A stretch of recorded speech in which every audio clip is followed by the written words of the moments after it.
This is theme-specific training for responsive Meals on Wheels sites in theme number 2 in Drupal 7. Other theme-specific trainings can be found on the support site at support.oneeach.com. You will also find trainings for all of our responsive Meals on Wheels themes there. This training today will show you how to manage the rotor images on the homepage.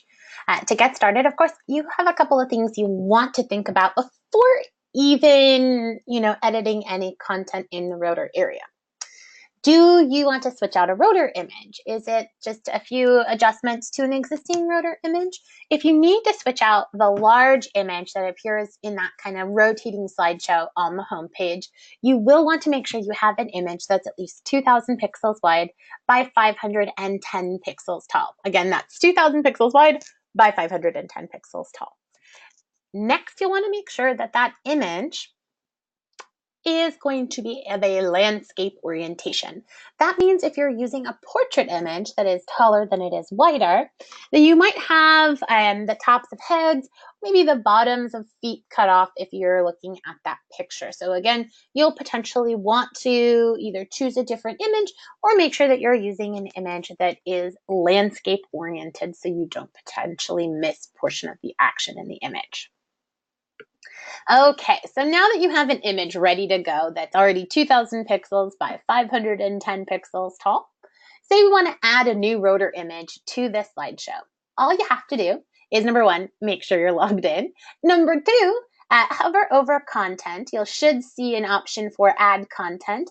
And under add content, you should see front page rotor image. If you click on front page rotor image, that's going to take you to a page where you can enter in the title. Please be aware that that title does appear on the home page in kind of navy letters that appear over that green background underneath the image itself.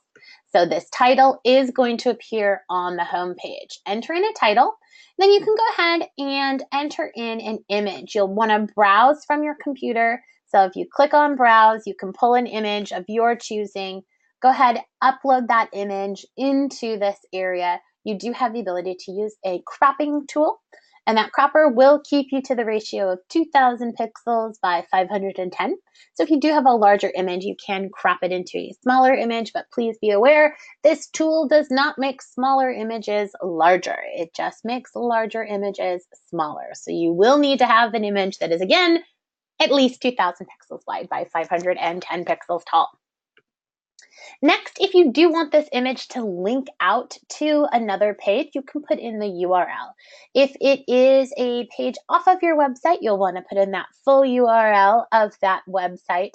And if it's just a page that's already on your site, then all you need to do is put in what appears after the first / in the page name. You do have the option to weight these images. That means that you get to choose the order that they show up in. So if you want this to appear as the first image, you'd add in 1, or if you want it to be, the fourth in the slideshow, you could add, put in 4. But please note, if you do not edit, or if you do not enter in weights for all of your rotor images that are in the slideshow, the order is not going to go in your favor. If you don't put a weight or if you don't put a number in this weight field on any of the rotors, they will show up in alphabetical order on the home page by title. And last but not least, this body area, you can kind of forget it exists. It never actually shows up anywhere on the home page in that rotor display, so there's no need to actually put anything in this body area. Once you have added in a title, an image, a URL for this image to link to, and a weight for the order of the image to appear in the slideshow, you can go ahead and save your work and check.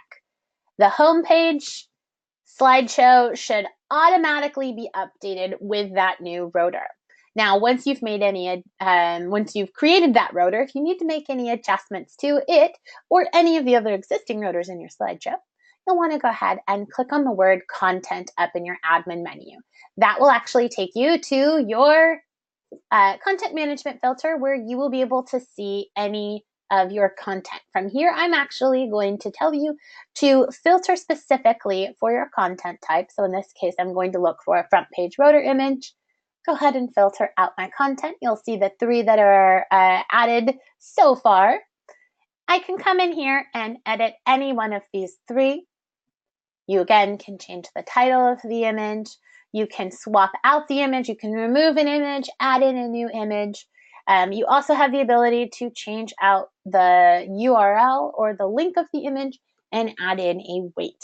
Now, don't forget, you don't need to add anything in the body area as it does not appear anywhere on the image itself or on the home page.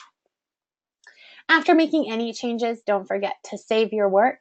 If you are using the scheduling feature on your site, don't forget that if you are going to schedule this content to publish itself or unpublish itself on a specific date, you can enter that information here in the scheduler.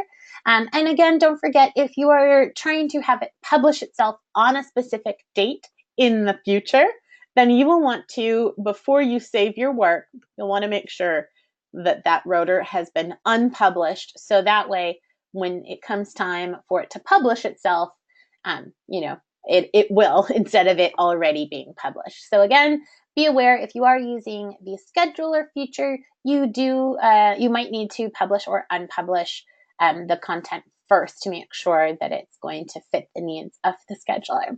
If you have any questions about editing the rotor image, or if you think that your rotor slideshow is going too fast or too slow, or if you notice that you have 7 total rotors and only 5 are appearing in the slideshow, go ahead, and submit a support ticket or a support conversation by clicking the help. You might also be a support or a support OE support link up in your admin menu when you're logged into your site. That'll take you out to your support or support.oneeach.com, or you can start a conversation using the website category and ask our team to help make any changes to this slideshow on the homepage. If you have any questions, of course, feel free to contact us 24/7 at support.oneeach.com.